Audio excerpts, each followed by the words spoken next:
Shalom teman-teman semua, selamat berjumpa di Kones Channel. Di channel ini Anda akan mendengarkan, bahkan menyaksikan di video-video yang kami akan sajikan, video-video yang terbaik yang akan mengubah hidup Anda dan juga paradigma Anda. Selamat menyaksikan. Baik, saudara-saudara yang terkasih, malam hari ini saya akan menyampaikan satu materi, yaitu tentang munculnya sebuah penyelidikan. Saudara yang terkasih, saat ini ada beberapa orang yang sudah mengenal nama Yahweh dan sudah memanggil nama Yeshua, tetapi akhirnya mereka tidak lagi mau beribadah. Mereka tidak lagi mau memuji Yeshua. Alasannya sangat simpel. Mereka berkata bahwa Yeshua itu hanya sebuah mitos. Dan Yeshua itu tidak ada. Brit Hadasa atau kitab perjanjian baru itu hanyalah rekayasa dan plagiat atau jiplaan dari mitos. Saudaraku yang terkasih, rupa-rupanya di era globalisasi ini, di mana semua orang itu bisa mengakses dunia internet, siapapun, semua informasi-informasi itu masuk dengan mudah. Salah satu yang malam hari ini akan saya soroti adalah dengan munculnya situs yang dibuat tahun 1995 yang lalu oleh seorang sarjana independen perbandingan agama dan mitologi. Seorang perempuan yang bernama D.M. Murdoch atau disebut Akharya. Nah, Bapak Ibu yang terkasih, rupa-rupanya situs ini betul-betul menggoncangkan orang-orang Kristen pada umumnya. Judulnya adalah Truth Be Known. Dan situs ini sekarang mulai banyak sekali diakses, bahkan banyak orang yang tertarik. Dan setelah mempelajari situs ini, orang akhirnya mengambil kesimpulan bahwa lebih baik saya ibadah di rumah sendiri saja. Saya tidak akan lagi datang beribadah karena bagi saya Yeshua itu tidak lebih hanyalah sebuah kisah mitos, dan perjanjian baru atau Brit Hadasa tidak lain hanyalah plagiat atau jiplaan dari mitos tersebut. Kenapa orang bisa berpikir seperti itu, saudara-saudara? Tentu hal ini sangat penting sekali kita ketahui. Kenapa kok bisa seperti itu? Ternyata Bapak Ibu yang terkasih, di sana diceritakan tentang adanya dewa-dewa, yaitu Dewa Atis dan Dewa Mitra, itu memiliki identitas yang persis sama dengan Yesus Kristus. Saya menggunakan nama ini karena memang nama ini nanti saudara akan tahu. Kita sudah tidak lagi menggunakan nama Yesus Kristus. Tetapi selama kita berasumsi bahwa Yeshua HaMasyiah itu adalah Yesus Kristus tadinya, maka kita akan terbawa arus. Nah, sekarang saya perlu kasih penjelasan, saudara. Kenapa kok sampai orang tidak lagi mau beribadah? Karena rupa-rupanya Dewa Atis dan Dewa Mitra ini memiliki gaya hidup yang persis sama dengan Yeshua. Dia lahir dari seorang perawan, dia lahir tanggal 25 Desember, dia disalib, dan dia bangkit kembali pada hari yang ketiga. Bukankah itu sama dengan Yesus Kristus? Nah, saudaraku yang terkasih, Dewa Mitra ini ditemukan dalam agama Vedic India yang berumur kira-kira sekitar 3.500 tahun berdasarkan perkiraan konservatif.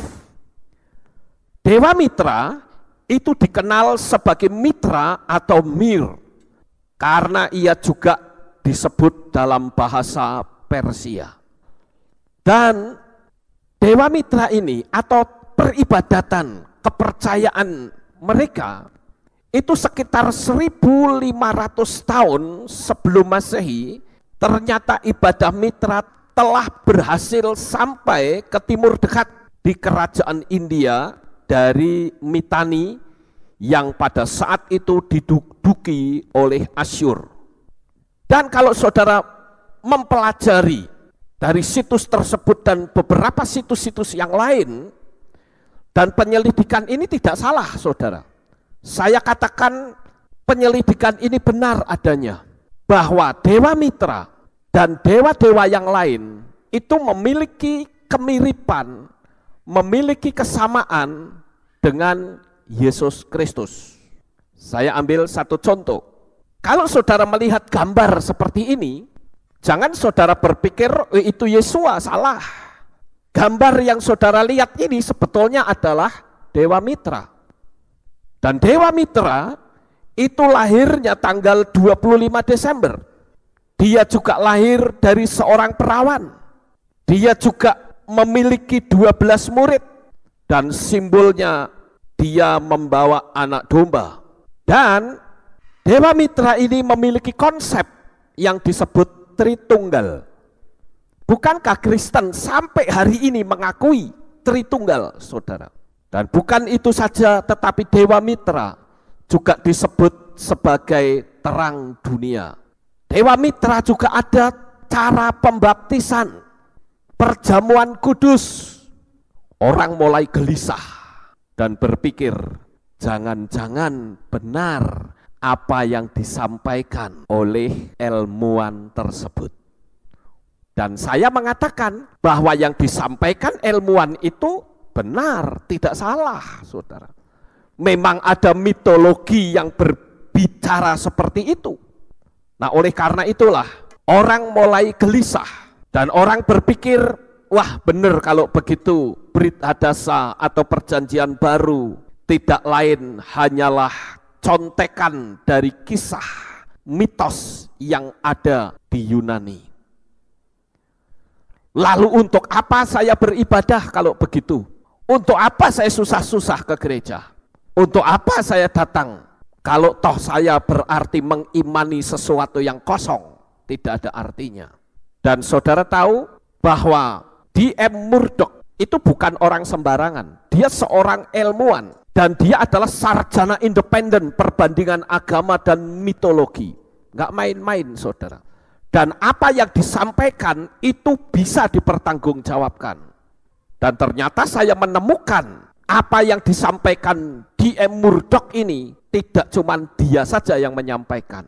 Mulai terbuka bahwa benar Dewa Mitra itu memiliki kemiripan nyaris 100% dengan Yesus Kristus. Sehingga pantas kalau orang berkata bahwa perjanjian baru itu bisa jadi hasil contekan, hasil duplikasi dari mitologi Yunani tersebut.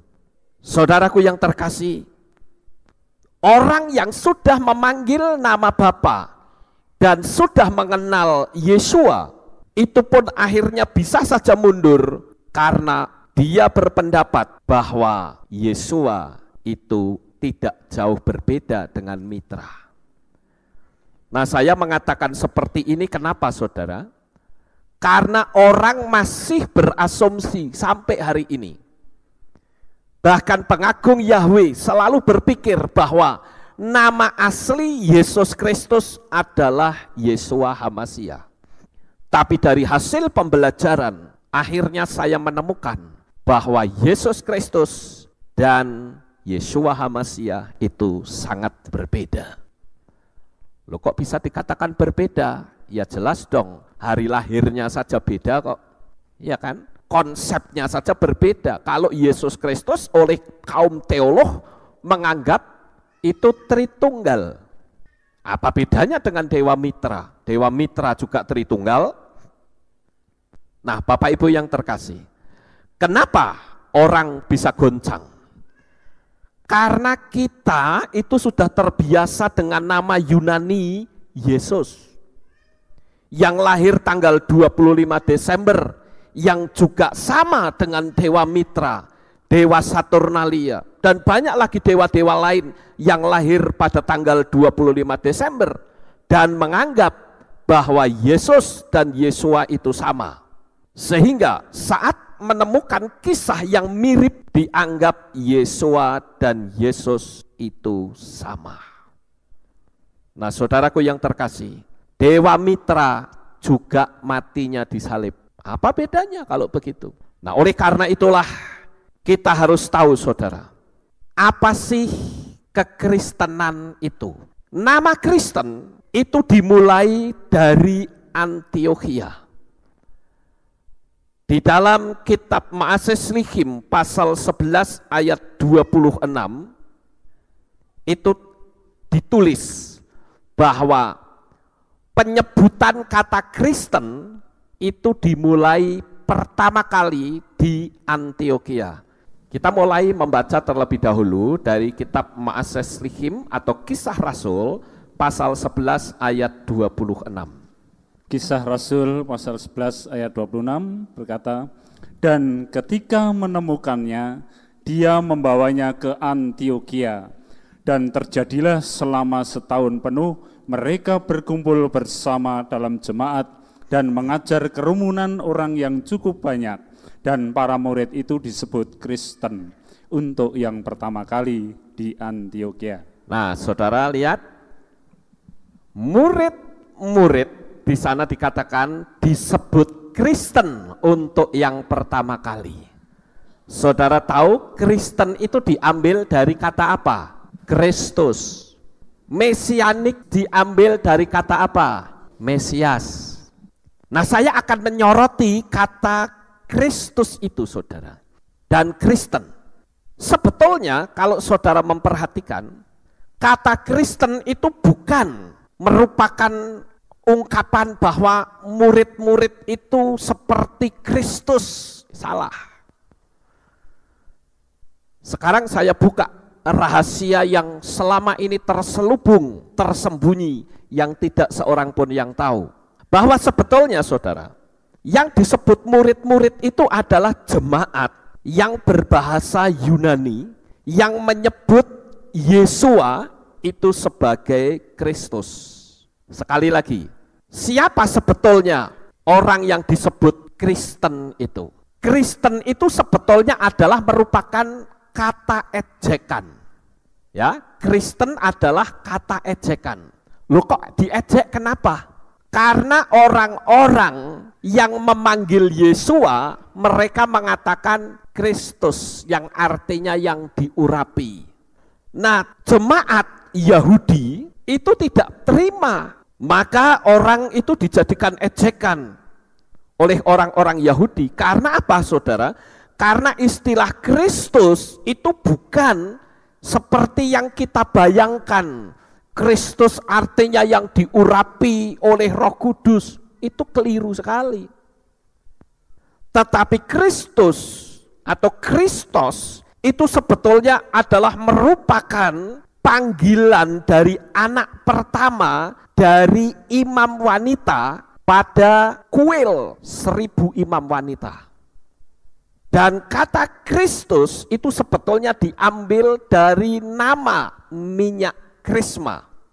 Minyak krisma sampai hari ini masih dipakai oleh agama Katolik. Dan kalau saudara melihat dalam liturgi Katolik yang ada yang namanya misa krisma, maka dia akan keluarkan 3 botol minyak yang ada huruf-hurufnya OI, OS, SC.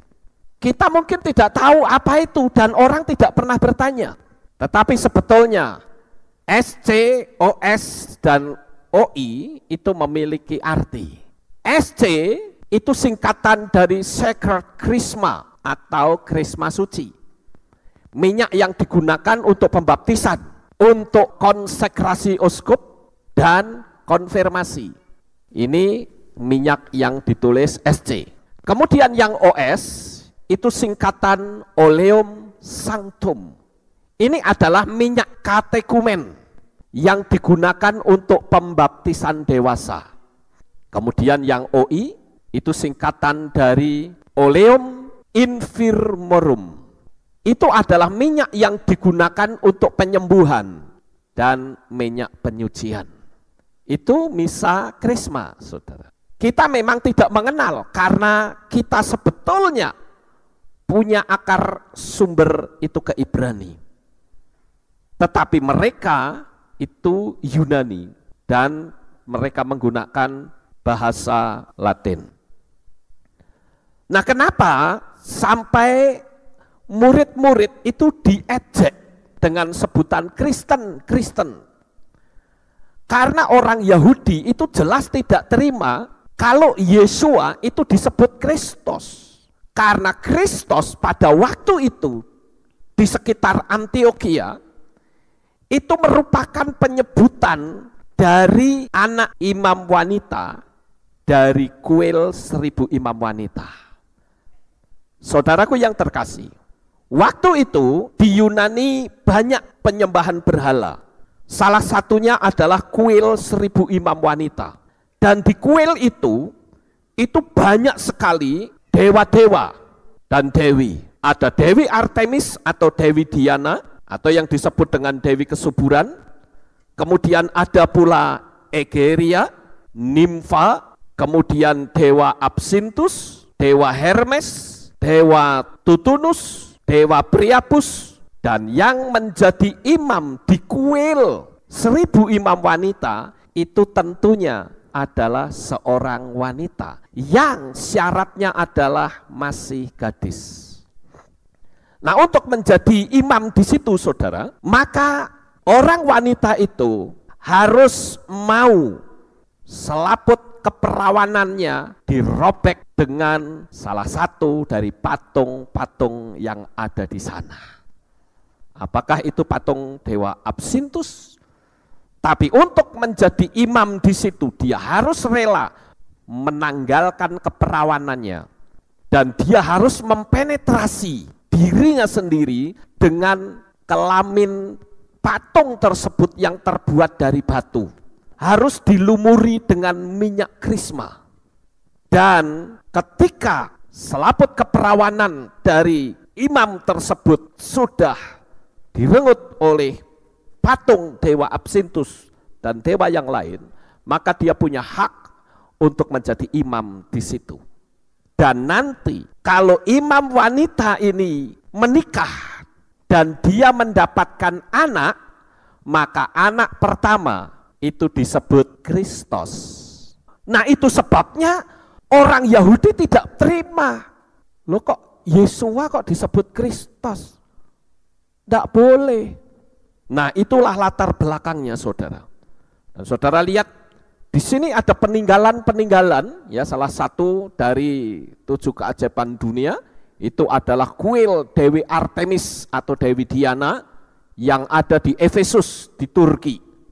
Saya coba melihat jarak antara Efesus dengan Antiokhia itu jaraknya 81,3 km. Ini bisa dilihat di perhitungan jarak di website itu.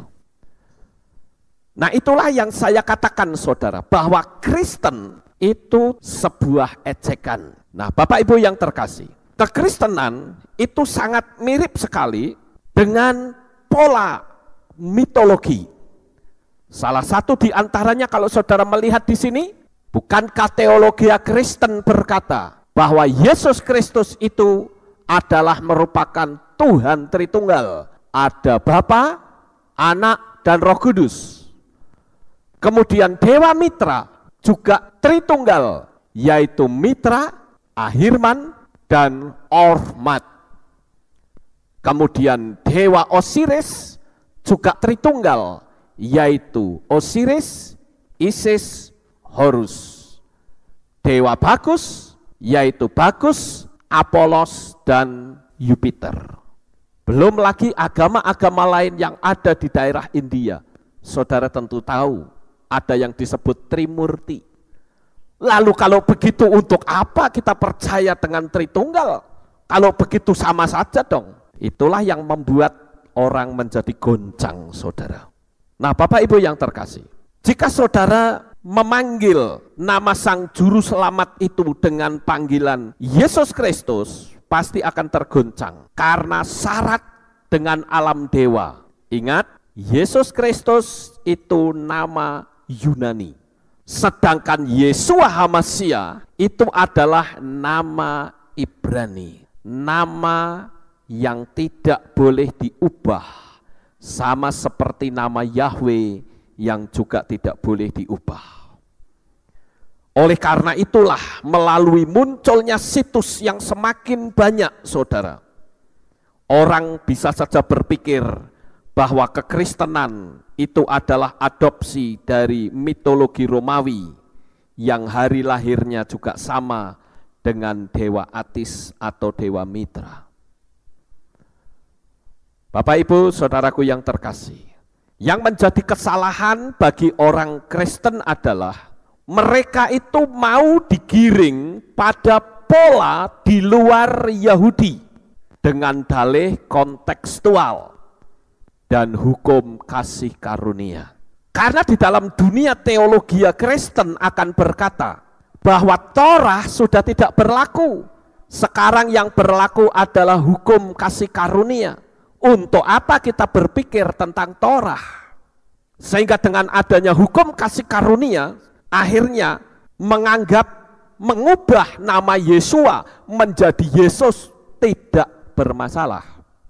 Padahal sekali lagi, nama Yesus itu jelas bukan nama yang diberikan oleh Bapak Yahweh.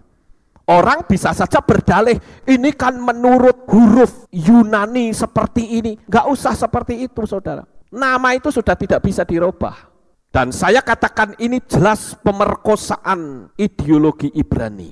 Kalau saudara membaca di dalam Wikipedia Ensiklopedia Net, saudara akan temukan bahwa Yesus itu diperkirakan disebut demikian karena putra Dewa Zeus. Tapi sekali lagi, alasan kontekstual sehingga menganggap tidak bermasalah. Yang penting kan dia memberikan kasih karunia, kita sudah diselamatkan. Tuhan juga tidak pernah mempermasalahkan kok. Kita nurut saja, saudara. Tetapi akhirnya dengan munculnya situs yang seperti ini, orang menjadi goncang. Paling-paling yang tidak goncang orang yang buruk, yang punya dalil pokoknya. Kalau sudah menggunakan pandangan pokoknya, ya sudah, buat disalah-salahke, tidak akan bisa kodal, saudara. Kalau saudara melihat dengan alasan kontekstual, saudara-saudara, yaitu Yesus yang ada di Afrika, itu wajahnya hitam. Bukan cuma wajahnya hitam, tapi rambutnya juga gimbal, saudara. Itu Yesus versi Afrika.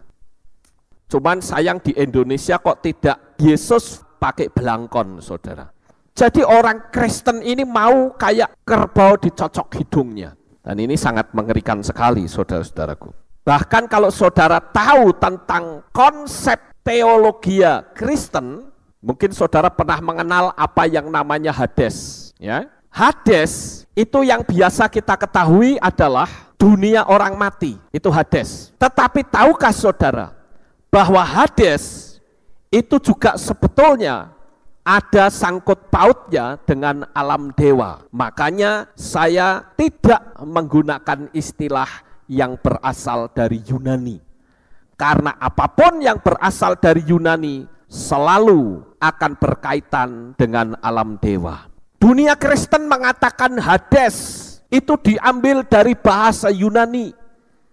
Dan itu adalah tempatnya dunia orang mati yang nantinya akan masuk ke neraka.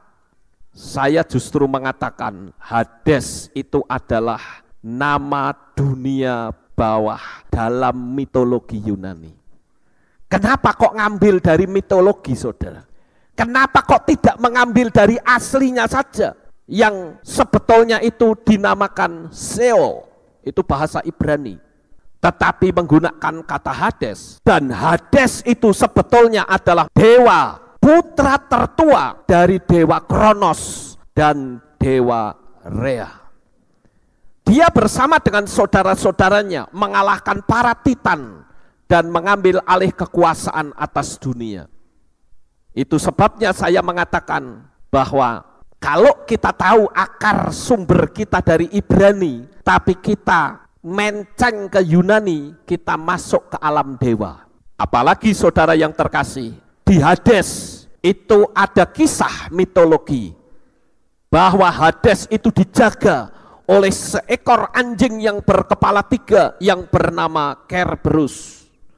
Saya berpikir anjing kepalanya 1 saja ramenya tidak karuan, saudara. Apalagi anjing kepalanya 3. Ini kan alam dewa, tetapi kenapa kekristenan itu nurut saja? Ya wes, tidak apa-apa, tidak bermasalah lah. Yang penting kan Yesus Kristus, yang penting kita sudah dapat kasih karunia. Waduh, ini sangat berbahaya sekali, saudara. Jadi sekali lagi saya mengatakan bahwa teologi pola Yunani itu penuh dengan mitologi yang jelas berbeda dengan teologi Ibrani. Bapak Ibu Saudara yang terkasih, lalu yang menjadi pertanyaan bagi kita adalah apa yang akan kita lakukan? Kalau kita tahu bahwa semua itu ada di alam dewa, pasti orang akan sangat terguncang, saudara. Dan saya memberitahu bahwa ini adalah perbuatan setan. Sebelum nubuatan itu terjadi, setan sudah mencegat terlebih dahulu 3.500 tahun. Memasukkan ideologi, mitologi. Sehingga ketika nubuatan itu terjadi, kita yang hidup di zaman akhir ini akan menjadi ragu. Benar enggak peristiwa Yesua hidup di dunia ini? Jangan-jangan itu hanya sebuah mitos, ciplaan dari mitologi Yunani. Oleh karena itu ada sebuah pertanyaan.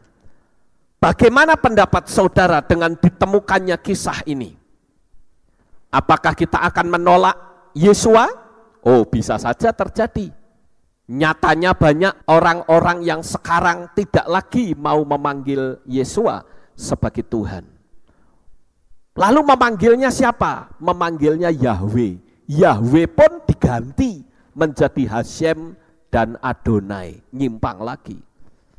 Jadi betapa mengerikannya cara-cara setan untuk membuat manusia itu tidak selamat, saudara. Lalu kalau dipertanyakan bagaimana sikap kita, sikap yang paling tepat adalah kita kembali ke Torah. Biarkan Torah yang menjawab, karena Torah adalah satu-satunya kitab yang tidak memiliki versi yang kedua. Saudara tahu, orang-orang Yahudi yang disebut Sopherim, yaitu orang-orang yang tukang nulis Torah, dia memiliki konsistensi yang sangat tinggi sekali. Kalau Torah ditulis yang sudah sampai 1 gulung begitu banyak, saudara, tetapi dia salah nulis saja, maka seluruh Torah itu dimusnahkan, dikubur, saudara. Lalu bagaimana? Kita mungkin akan berkata, kok goblok banget sih orang Yahudi. Lambok wis ditip eklak selesai, atau disetip.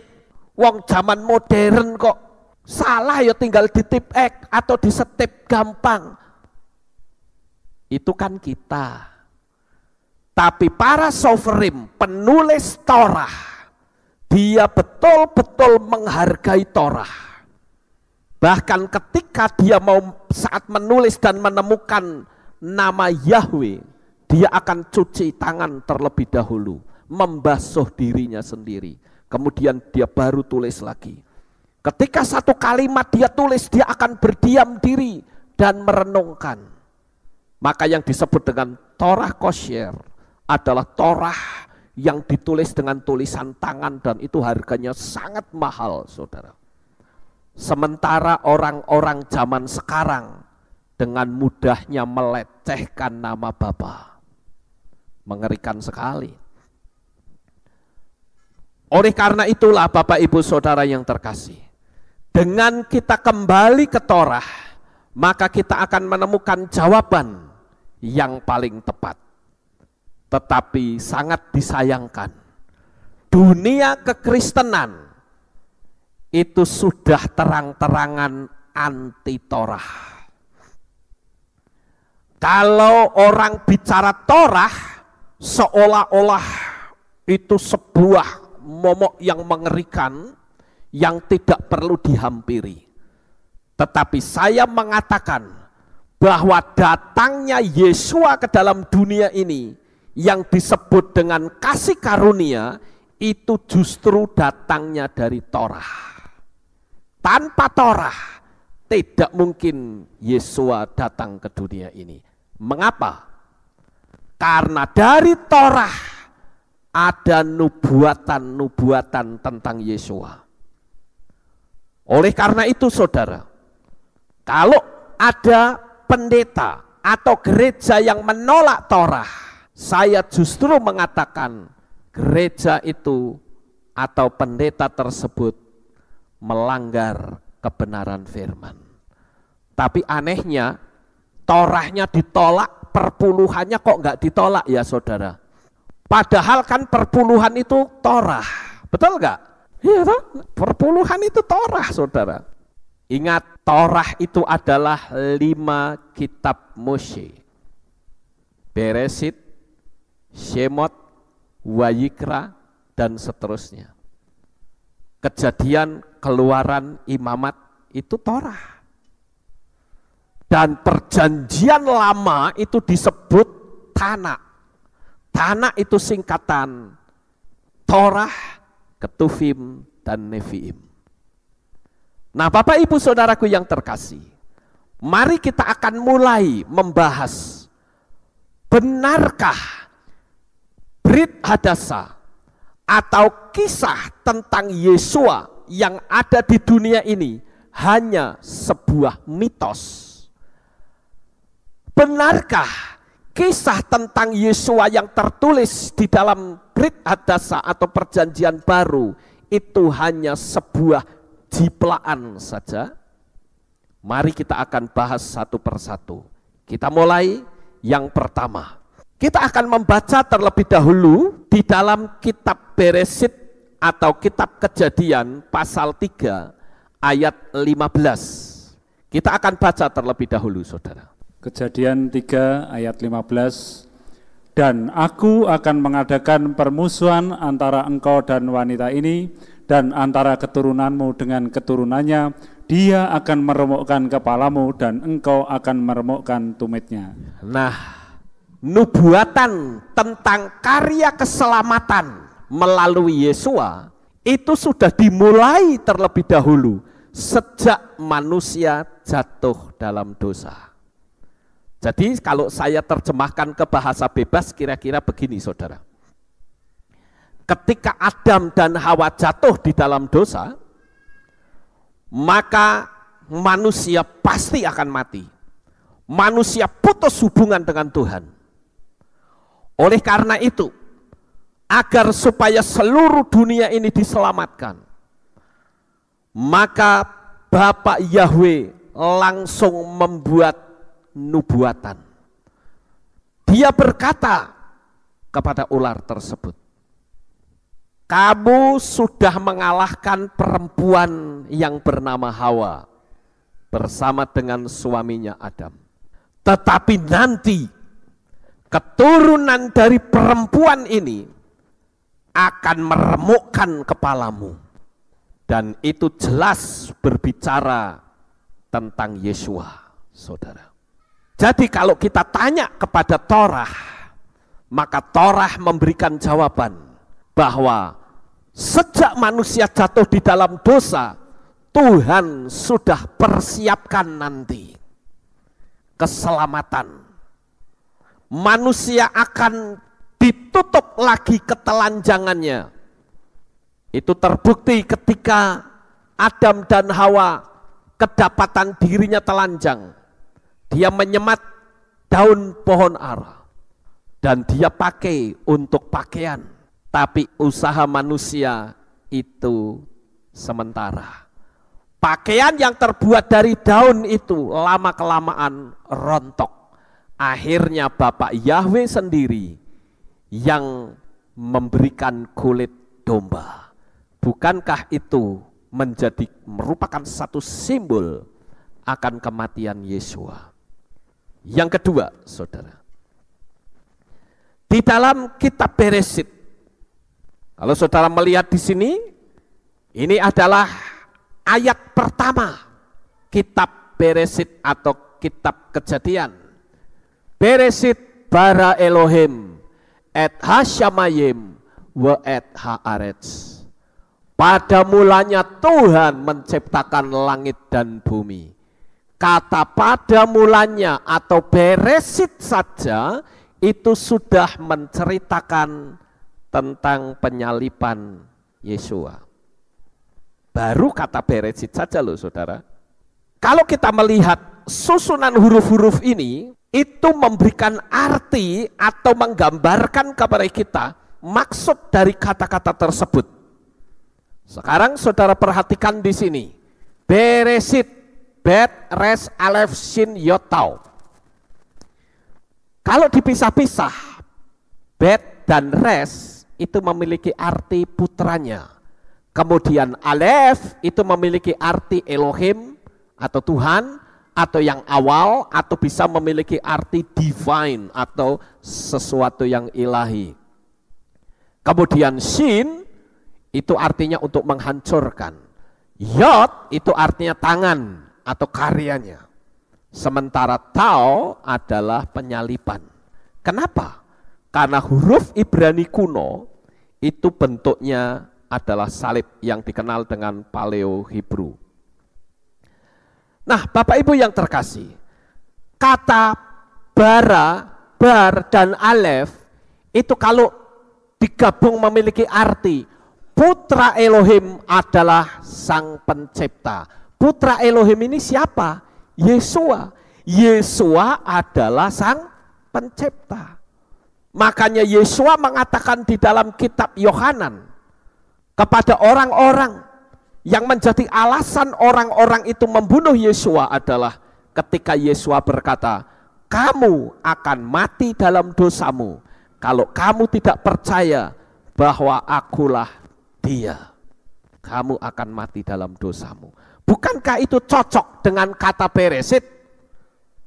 Dan ternyata tidak hanya sebagai sang putra atau pencipta juga, namun Beresit memiliki arti dari awalnya putra Elohim akan dihancurkan atau dibunuh oleh tangannya sendiri atau oleh karyanya sendiri, yaitu mati di atas kayu salib. Kalau kita menggunakan huruf-huruf Ibrani tadi dalam bentuk lambang, karena huruf Ibrani sebetulnya disebut piktograf. Piktograf diambil dari dua kata, picture dan grafik, atau huruf dalam bentuk gambar. Begitu juga saudara, hal yang ketiga, nama Yahweh juga berbicara tentang penyaliban Yesua. Kata Yod He Waw He itu sudah memiliki arti behold the nail, behold the hand. Lihatlah paku, lihatlah tangan. Atau lihatlah tangan, lihatlah paku. Bapak Ibu Saudara yang terkasih, bukankah ini merupakan gambaran dari Yesua? Kemudian yang paling penting bukan cuma nama sang juru selamat, tetapi konsep keselamatan menurut Torah adalah adanya pengorbanan darah domba. Tanpa adanya pengorbanan, tidak mungkin ada pengampunan. Sebentar lagi kita akan merayakan hari raya Yom Kippur. Hari raya Yom Kippur adalah hari raya pengorbanan, di mana orang Yahudi yang melakukan dosa, dia akan datang dengan membawa domba. Dan domba itu nanti akan ditumpangi tangan oleh imam. Dan domba itu diikat dengan tali kermisi di lehernya. Yang satu dilepaskan dan yang satu dikorbankan. Sementara domba yang dilepaskan di padang gurun, dia akan mati di sana, saudara. Dan nanti ketika ketemu atau saat ditemukan orang, domba itu sudah dalam keadaan mati, tali kermisinya sudah berubah menjadi putih.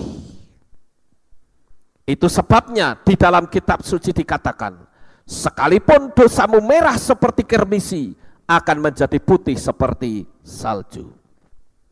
Bapak, Ibu, Saudara yang terkasih, tanpa pengorbanan darah, tidak mungkin manusia diselamatkan.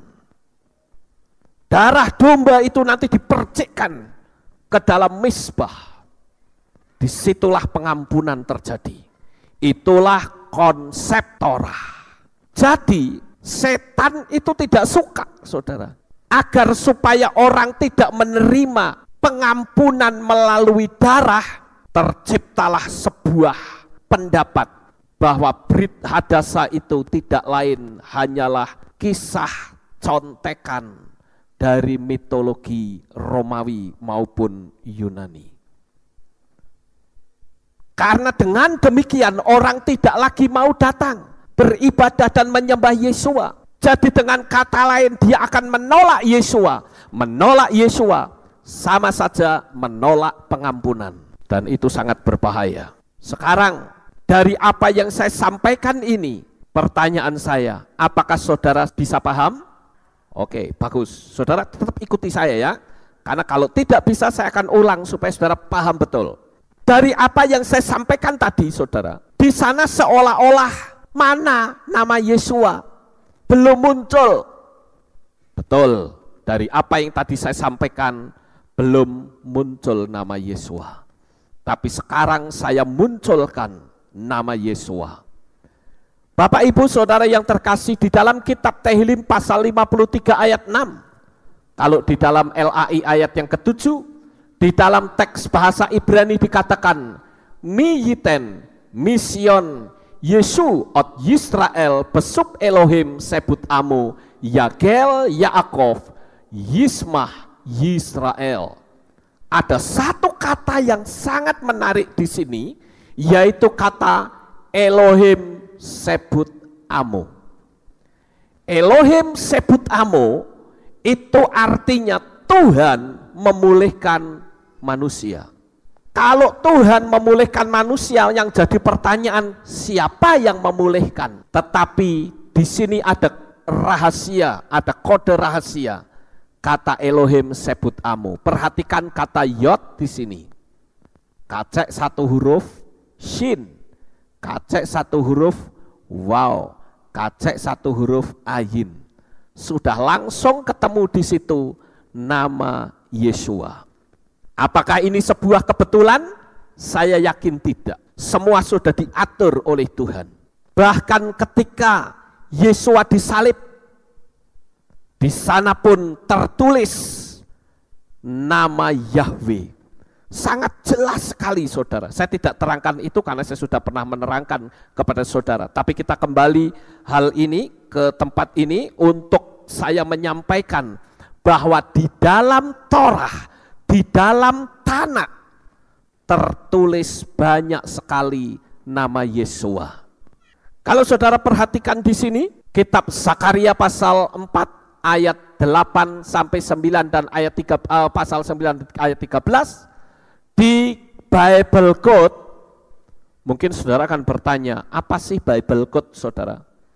Buku Bible Code mungkin saudara bisa cari di toko-toko buku. Ini ditulis oleh Michael Drosnin. Bible Code itu sebetulnya adalah kitab tanah, ya. Bible Code adalah kitab tanah di mana huruf-hurufnya itu dimasukkan ke dalam komputer, yang mana di sana tidak ada titik dan koma. Nah, dari huruf-huruf yang ada di komputer itu mengandung begitu begitu banyak kode rahasia yang luar biasa. Salah satu di antaranya, saya dulu pernah menerangkan khusus tentang Bible Code, jadi saya tidak akan berlama-lama untuk bicara Bible Code, saudara. Tetapi Bible Code ini jelas ada nama Yeshua dalam kitab Zakaria. Saudara lihat di sini, Yod, Shin, Wo, Ayin. Kemudian juga di sini, di kitab Yesaya 51 dan Yesaya 53 juga terdapat nama Yeshua. Kemudian kitab Maleakhi pasal 3 ayat 1 sampai 19 juga terdapat nama Yeshua.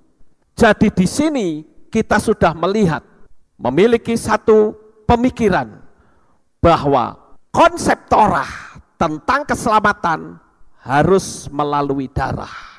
Dan kita ketemu tentang nama yang menjadi korban itu, yaitulah Yeshua. Kita lihat lagi di tempat yang lain, yaitu di kitab Amsal pasal 30 ayat 4 sampai 6. Kalau saudara lihat di sini ada kotak-kotak yang bentuknya kayak salib, ya, dari atas ke bawah ketemu kata Yeshua. Sedangkan dari kanan ke kiri ketemu kata Hashem. Hashem di sini bukan berarti Yahweh loh, saudara. Bukan, tetapi Hashem di sini sudah ketemu merujuk kepada nama Yeshua.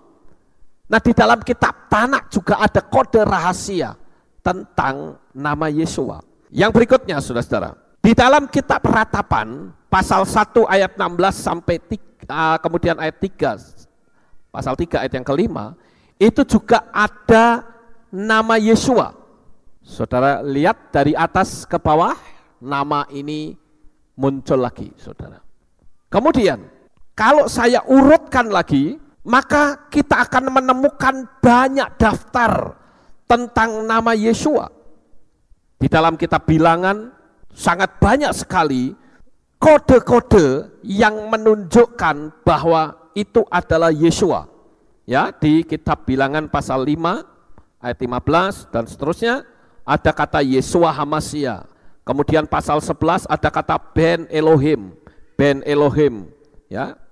Kemudian yang di bawahnya Mim Yahweh. Kemudian ada lagi kata come from God, one like a son of man, descendant of David. Jadi semua mengarah kepada Yeshua, saudara-saudara. Oleh karena itu, saya memiliki kesimpulan. Perhatikan baik-baik caption ini. Di dalam Torah, saat manusia jatuh di dalam dosa, Tuhan ingin menyelamatkan manusia. Dia sudah menubuatkan tentang karya keselamatan. Tetapi saudara, sebelum nubuatan itu sampai di sini, dicegat terlebih dahulu oleh dunia setan. Dan muncullah Mitra yang lahir tanggal 25 Desember, memiliki 12 murid. Dia juga melakukan banyak mujizat, mati pada hari yang ketiga dia bangkit kembali, dan memiliki hari ibadah hari Minggu. Dicegat terlebih dahulu di sini. Dan kita yang ada di zaman sekarang, kita jadi kebingungan, saudara. Akhirnya apa? Kita tidak pernah berpikir bahwa itu adalah cara setan untuk mencegat karya keselamatan Tuhan bagi manusia. Oleh karena itu, jangan menolak Torah, tapi kita harus kembali ke akar Ibrani. Karena konsep Yunani sebenarnya yang disebut oleh Rasul Paulus atau Rabi Shaul yang disebut dengan Injil yang lain dan Yeshua yang lain. Coba kita akan baca terlebih dahulu di dalam kitab 2 Korintus pasal 11 ayat yang keempat dan Galatia 1 ayat yang ke-6. 2 Korintus 11 ayat 4. Karena ternyata kamu terus bertenggang rasa dengan baik, tak kala ada yang datang memberitakan Yeshua yang lain yang tidak pernah kamu beritakan, atau kamu menyambut roh yang berbeda yang tidak pernah kamu sambut, atau Injil yang berbeda yang tidak pernah kamu terima. Kemudian Galatia 1 ayat 6. Aku heran bahwa demikian cepat kamu berpindah dari Dia yang telah memanggil kamu ke dalam anugerah Hamasia kepada Injil yang berbeda. Nah, saudara lihat di situ. Ada Injil lain, Injil yang berbeda. Ini sangat mengerikan. Ada Yesua yang lain. Ya. Jadi karena kita hidup di zaman sekarang, saat yang asli disodorkan, kita tidak bisa terima karena sudah terlalu nyaman. Bahkan yang asli justru dianggap sesat. Kita sudah dari dulu kan dari sini kan. Nah, kita sedang menerima pemulihan, saudara. Tapi sekarang muncul pengajaran-pengajaran dari luar yang seperti itu, kita bingung, saudara. Ada orang yang bertanya sama saya, pertanyaannya begini, menurut Pak Lukas, Yesus dan Yesua itu sama atau tidak? Kalau saya tanya kepada saudara, pasti saudara mampu menjawabkan saya. Yesus dan Yesua sama atau tidak? Tidak sama. Jadi jangan sekali-kali kita menyamakan pribadi Yesua dengan Yesus. Kalau Yesus disebut lahir tanggal 25, terserah. Itu bukan urusan kita. Yesus disebut pribadi yang kedua dari Bapa. Bapa, Putra, Roh Kudus, 3 pribadi yang dikenal dengan Tritunggal, silahkan. Teologi Ibrani tidak mengenal hal seperti itu, saudara. Oleh karena itu, kalau ada orang yang mengatakan, jangan-jangan kisah yang terdapat dalam Brit Hadasa itu hanyalah mitos belaka, maka saya akan berkata, coba tanya pada pelaku sejarah seperti Petrus, Andreas, Yohanes, dan dia yang melihat peristiwa itu. Dia pasti akan berkata bahwa cerita mitologi itu tidak ada faktanya sama sekali. Dan ini sangat berbeda dengan Yesua. Karena aku melihat sendiri, aku makan bersama-sama. Sementara mitologi Yunani itu tidak ada jejak sejarahnya. Sampai di sini saudara paham? Kita lanjut saudara-saudara. Dan saya katakan setan itu berusaha untuk menggagalkan karya keselamatan manusia melalui darah Yesua. Dengan munculnya mitologi bangsa-bangsa penyembah berhala dan agar orang menjadi ragu. Sehingga orang akan mempertanyakan, jangan-jangan kepercayaanku hanyalah sebuah mitologi belaka. Jangan-jangan saya mengimani sesuatu yang kosong. Tetapi kembali lagi saya katakan, coba tanya kepada pelaku sejarah. Tanya pada Petrus, tanya pada Andreas, tanya pada jemaat mula-mula yang mengalami penganiayaan besar-besaran. Saudaraku yang terkasih, kenapa mereka rela dianiaya? Kepada siapa mereka mengimani? Jadi, saudara bisa membandingkan kalau saya katakan bahwa setan mencegat kisah ini. Kisah tentang penyelamatan melalui darah Yesua dicegat 3000 tahun sebelumnya atau 3500 tahun sebelumnya agar manusia menjadi bingung, confused, bingung. Aku tidak tahu apa yang harus aku lakukan. Itu saya bisa membandingkan saat Moshe atau Musa mengajak bangsa Israel keluar dari Mesir. Musa mendatangi Fir'aun. Dia berkata, biarkan umatku pergi. Apakah Fir'aun mengizinkan? Tidak. Kalau kamu tidak mau mengizinkan bahwa aku itu betul-betul datang dari Bapa Yahweh, lihat, dia ambil tongkat, ditaruh ke bawah, tongkatnya jadi ular. Untuk sementara Fir'aun terkejut, tapi keterkejutan Fir'aun hanya sebentar saja. Lalu dia katakan, stop, hei ahli sihir, buat hal yang sama. Ahli sihir bisa nggak bikin hal yang sama? Bisa saja. Sehingga orang menjadi bingung, jemaat Israel bingung. Untuk apa saya ikut Moshe, sedangkan ahli sihir juga bisa melakukan? Apa bedanya? Orang jadi bingung, saudara. Karena setan memang paling senang membuat manusia itu jadi bingung. Oleh karena itulah Bapak Ibu Saudara, saya sering mengatakan bahwa setan itu selalu menduplikasi. Dia selalu ingin menjegal karya Tuhan. Bahkan sampai Yesua mau dibunuh, menyerahkan dirinya pun terus berusaha untuk dijegal oleh setan. Ini adalah sekedar perbandingan bahwa setan itu selalu bersikap demikian. Yang kedua, dulu orang Israel bikin lembu emas dan mengatakan bahwa ini adalah Tuhan yang membawa kamu keluar dari Mesir. Nanti kita akan baca di dalam kitab Shemot pasal 32 ayat 4 sampai 5. Lalu pertanyaannya, apakah dengan munculnya Tuhan yang palsu berarti Yahweh disebut lembu emas? Jelas tidak. Coba kita baca terlebih dahulu Shemot 32 ayat 4 dan 5. Keluaran 32 ayat 4 dan 5. Lalu ia mengambil dari tangan mereka dan membentuknya dengan penatah, dan dia membuat seekor anak lembu tuangan. Maka berkatalah mereka, inilah ilahmu hai Israel, yang telah membawa engkau keluar dari tanah Mesir. Dan Harun melihat, dan dia mendirikan sebuah mezbah di depannya, dan Harun pun berseru dan berkata, esok pagi hari raya bagi Yahweh. Nah, saya akan ceritakan dengan bahasa saya yang lebih mudah. Waktu itu Moshe naik ke Gunung Sinai. Saudara tahu bangsa Israel itu berkemah di bawahnya. Bagi saudara yang kemarin ke Israel pasti bisa membayangkan bagaimana bangsa Israel yang berkemah di bawah. Udara di daerah Gunung Sinai itu dinginnya minta ampun, saudara. Kalau siang panasnya juga minta ampun. Waktu itu Moshe naik ke Gunung Sinai.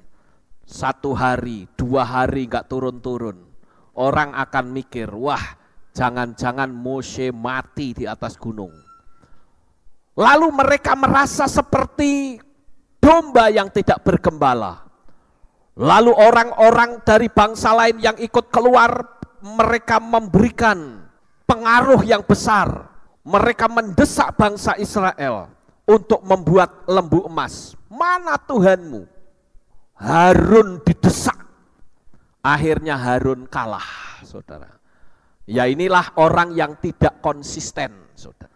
Begitu dia ada di komunitas yang berlawanan, dia tidak bisa menunjukkan imannya. Saya dari dulu, sejak saya mengerti nama Yesua dan memberitahu dari mimbar ini, tidak lagi boleh menyebut nama Yesus Kristus untuk dimuliakan, saya tetap konsisten. Saya khotbah di gereja manapun, bahkan kalau saya berkhotbah di Dharma, yang mendengar itu bukan cuma orang Kristen, tapi agama lain, saya tidak pusing.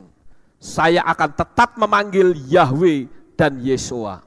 Tapi sungguh disayangkan kalau ada orang yang sudah mengenal Bapak Yahweh, karena dia berkhotbah di tempat yang belum nama Yesua disampaikan, orang Jawa bilang kalah awune, kalah wibawa, saudara. Sehingga apa? Melegalkan cara dengan memanggil nama yang salah.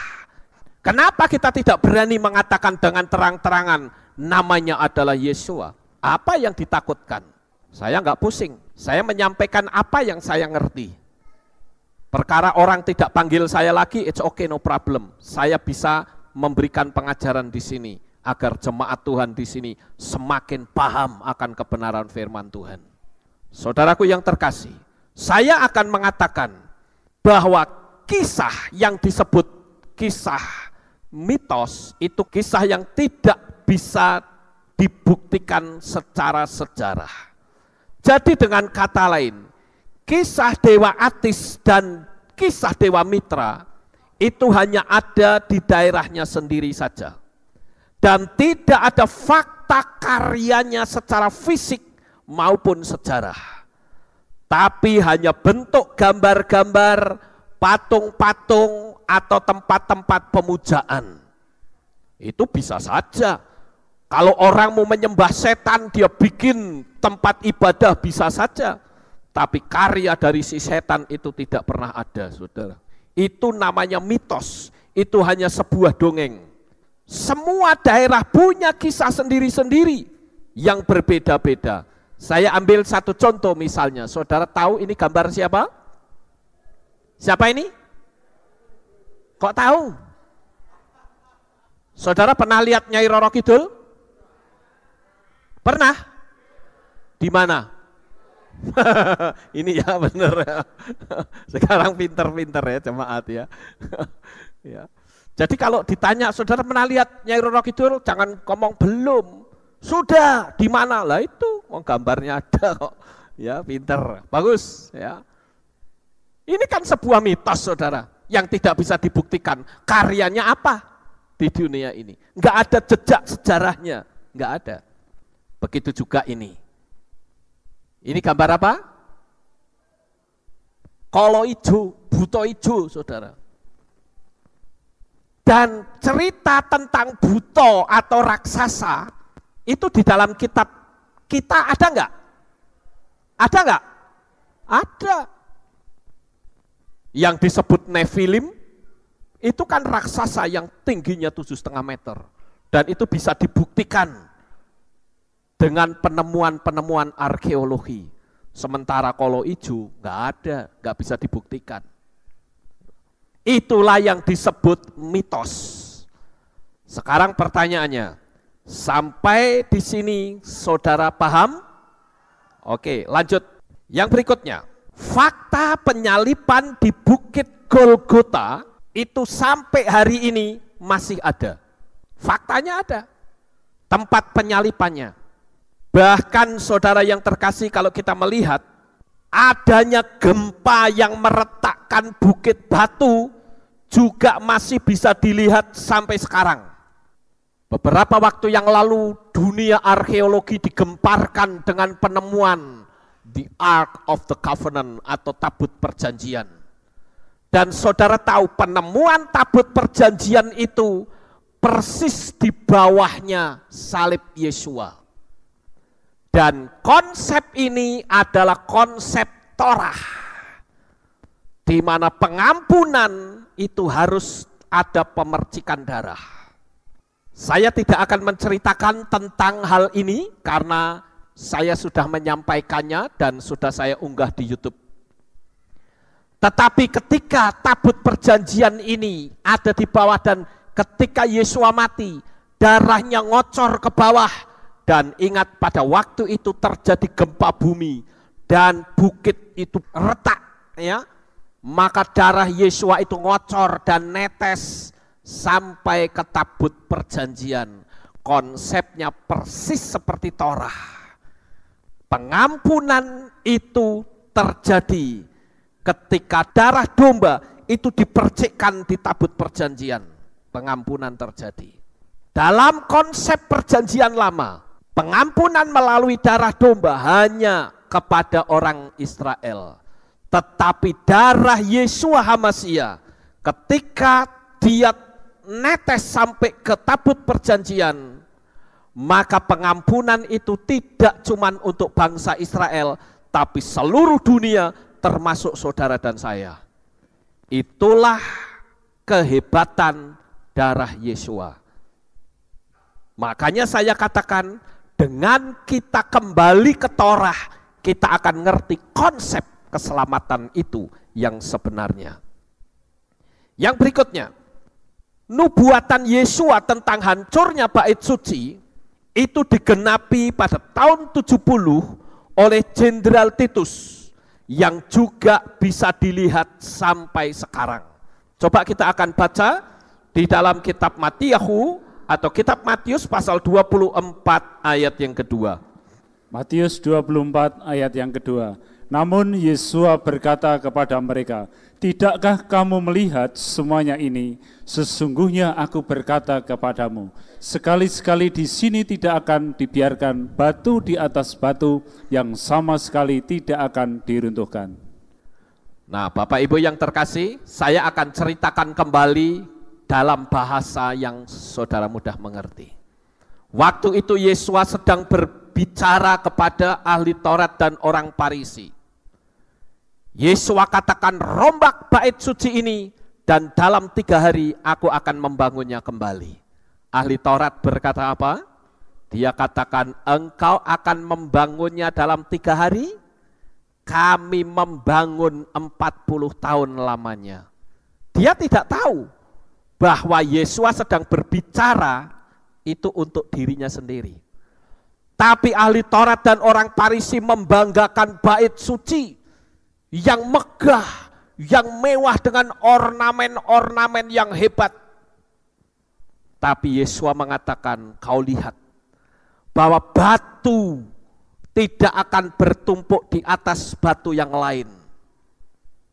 Ketika orang Yahudi membanggakan bait sucinya, Yesua katakan, apa yang kau banggakan akan runtuh, tidak ada batu yang masih berdiri di atas batu yang lain.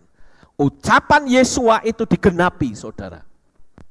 Ketika tahun 70 terjadi invasi besar-besaran dari Romawi, Jenderal Titus masuk ke Yerusalem dan kota Yerusalem dibakar habis. Bukan cuma kota Yerusalem, tapi bait suci yang menjadi kebanggaan orang-orang Yahudi ikut dibakar. Itu sebabnya ada peristiwa Tisha B'Av. Kemarin pada tanggal 5 Agustus kita merayakan peringatan Tisha B'Av. Orang Kristen tidak tahu hal ini, saudara. Tapi kita yang mengakar kepada Ibrani, kita tahu bahwa perayaan Tisha B'Av itu adalah perayaan memperingati terbakarnya bait suci, runtuhnya bait suci. Dan setiap tanggal 9 bulan Av selalu ada roh maut yang mendekati bangsa Israel. Dan itu membuktikan bahwa apa yang diucapkan Yesua itu betul-betul nyata. Jadi Yesua betul-betul ada di dalam dunia ini. Bukan mitos, saudara. Tidak jiplak, tidak sama sekali. Kemudian kita lihat yang berikutnya, saudara-saudara. Yesua itu selalu ucapannya merujuk pada Torah. Sedangkan Dewa Mitra tidak tahu menau tentang Torah. Jadi sekalipun nampaknya mirip, tapi kalau yang palsu akan ketahuan juga. Jangan sampai kita berpikir, oh itu Brit Hadasa palsu. Tidak bisa. Kalau palsu berarti Tisha B'Av tidak akan ada. Kenapa? Karena itu adalah merupakan hasil dari ucapan Yesua. Saudaraku yang terkasih, sekali lagi saya katakan bahwa Yesua itu selalu merujuk pada Torah. Perhatikan gambar ini, saudara. Kenapa Yesua mengobrak-abrik orang yang jualan di depan bait suci? Karena pola Torah adalah, sekali lagi, pengampunan itu harus memercikkan darah. Ada orang yang berbuat dosa, dia minta diampuni, dia mesti cari domba, dia cari burung tekukur, atau dia cari lembu. Dan untuk mendapatkan binatang itu tidak mudah, karena binatang nanti ketika diserahkan imam akan dilihat binatangnya, ini sesuai klasifikasi atau tidak. Kalau tidak sesuai klasifikasi, didis, tidak bisa diterima. Dosamu belum diampuni. Jadi orang akan bersusah payah mencari baik domba maupun lembu. Tetapi kali ini pedagang-pedagang melakukan kolusi dengan ahli Taurat dan orang Farisi.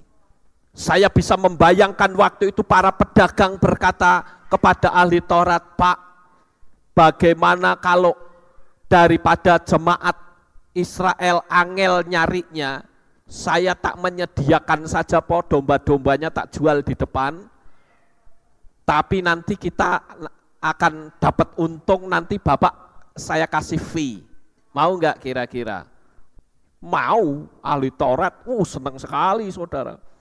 Bayangkan, untuk orang membeli domba itu tidak boleh menggunakan uang yang dibawa dari rumah, tidak boleh. Dia harus membeli uang yang sudah dalam tanda petik disucikan. Makanya ada meja-meja penukar uang ditunggang balikkan. Karena orang tidak boleh membeli dengan uang dari saku untuk beli domba, tidak boleh. Tapi harus beli uang dulu saudara, uang yang sudah disucikan. Dan itu nilainya lebih tinggi. Saudara tahu kan ilmu perdagangan ini saudara? Ya. Licik sekali mereka. Sehingga karena itu legal menurut ahli Taurat, tetapi menurut Yesua itu ilegal. Maka Yesua mengobrak-abrik semuanya ini. Karena dengan adanya orang jualan di situ, Yesua katakan orang akan semakin jahat. Kenapa? Dia tidak perlu susah-susah. Yang penting aku punya duit, aku mau melakukan apa bisa saja. Saudaraku yang terkasih, Yesua selalu merujuk kepada Torah. Berbeda dengan Dewa Mitra. Yang berikutnya, Dewa Mitra atau Atis tidak ada sangkut pautnya dengan suku Israel maupun suku Yehuda dan tidak tahu menau tentang Torah. Tapi Yesua itu jelas dia berasal dari suku Yehuda seperti nubuatan-nubuatan yang disampaikan oleh para nabi. Tepat sekali saudara. Makanya sekalipun setan menyodorkan sesuatu yang mirip, akan ketahuan kalau kita menguji melalui Torah. Kalau kita tidak menguji melalui Torah, kita tidak akan tahu saudara. Kita harus ngerti konsep Torah itu sendiri. Yang berikutnya saudara, Yesua memberitakan nama Bapa Yahweh, sedangkan dewa-dewa itu tidak pernah bicara tentang nama Bapa. Kita baca Yohanan pasal 17 ayat yang ke-6. Yohanan 17 ayat 6. Aku telah menyatakan namamu kepada orang-orang yang telah engkau berikan kepadaku dari dunia ini. Mereka adalah milikmu dan engkau telah memberikan mereka kepadaku dan mereka telah memelihara firman-Mu. Nah, saudara lihat di sana, Yesua berkata apa? Aku telah menyatakan. Kata menyatakan itu diambil dari kata nyata, yang berarti sebelumnya belum nyata, perlu Yesua nyatakan, dan yang dinyatakan itu adalah nama Bapa. Jadi sangat jelas sekali Yesua menyatakan nama Bapa. Kalau Yesua saja menyatakan nama Bapa, masa kita mau menutupi nama Bapa? Kita mau menghilangkan nama Bapa dengan panggilan Hashem atau Adonai. Itu jelas melanggar Torah, melanggar kebenaran firman Tuhan. Yang berikutnya, Yesus Dewa Mitra Atis itu lahirnya tanggal 25 Desember, sedangkan Yesua itu lahir tanggal 15 bulan Tisri. Mungkin saudara akan bertanya, kok ngerti? Emangnya di kitab suci ditulis jelas-jelas 15 Tisri? Oh, kalau saudara yang berpandangan dan berpikir Yahudi, saudara akan gampang untuk menemukannya. Yaitu apa? Yesua disunat pada hari ke-8. Pada perayaan Sukot, hari ke-8 adalah penutupan Sukot yang disebut dengan Simkat Torah. Jadi apapun, sekalipun mirip, ya, dia lahir dari perawan, dia lahir tanggal 25, ya, dia memiliki 12 murid dan sebagainya, tapi tetap tidak akan sama dengan Yesua. Saya ambil contoh, di seputar perayaan Natal tanggal 25 saja, ada satu tokoh yang disenangi oleh banyak anak-anak, yaitu Sinterklas. Bahkan saya sering melihat ada orang-orang yang sudah percaya Bapak Yahweh senang foto bareng sama Sinterklas, saudara. Kalau di mal-mal begitu ada Sinterklas, foto bangga sama Sinterklas. Itu kan tokoh fiktif, mitologi. Banyak sekali penyimpangan-penyimpangan yang terjadi. Makanya tidak heran kalau ada karikatur yang menanyakan, where are you in the Bible? Kamu di mana di kitab suci? Nggak ada. Kok orang kok ya seneng, saudara. Kalau saudara perhatikan dalam kisah ini, ada satu kejanggalan yang harus kita cermati, yaitu kalau Dewa Atis dan Dewa Mitra yang katanya lahir tanggal 25 Desember, bukankah ini aneh? Kenapa? Bukankah dikatakan dalam mitologi bahwa dia sudah ada 3.500 tahun sebelum Masehi, sedangkan tanggal 25 Desember adalah merupakan penanggalan Masehi atau Gregorian, dan saat Dewa Mitra lahir, penanggalan Gregorian belum ada. Dan ini satu hal yang harus kita cermati. Jangan kita main telan mentah-mentah. Dikatakan Mitra lahir tanggal 25 Desember, kita terima begitu saja. Loh, kalau dia lahir tanggal 25 Desember, logikanya belum ada 3.500 tahun sebelumnya. Tetapi dalam mitologi sekali lagi kan dikatakan bahwa dia lahir 3.500 tahun dan penanggalan Gregorian pada waktu itu belum ada. Nah, ini yang harus kita cermati, saudara.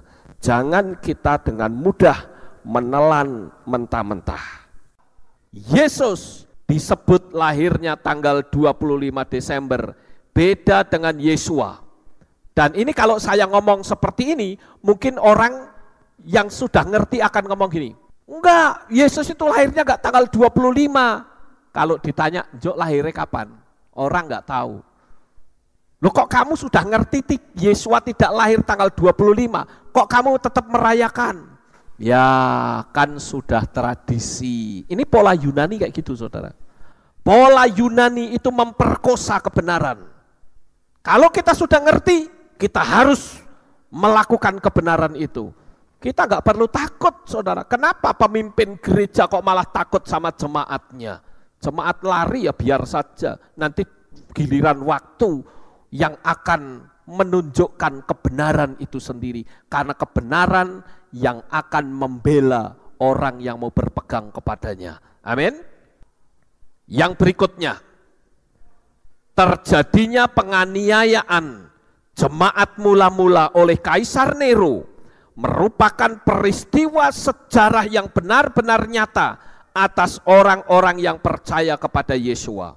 Saudara tahu, adanya penganiayaan yang hebat seperti ini. Ya, orang diadu dengan singa, dipertontonkan. Kalau saudara pergi ke Bet-Shean, ya jalur kita kemarin tidak ke sana. Ya, tapi kalau saudara pergi ke Bet-Shean, saudara akan temukan ada satu arena yang dipakai untuk manusia diadu dengan singa. Lubang singanya pun masih ada sampai sekarang. Lalu yang jadi pertanyaan, mereka kok rela dimakan singa? Lalu mereka beriman kepada siapa? Apakah beriman kepada mitos? Tidak, saudara. Karena dia melihat sendiri, itu jemaat mula-mula.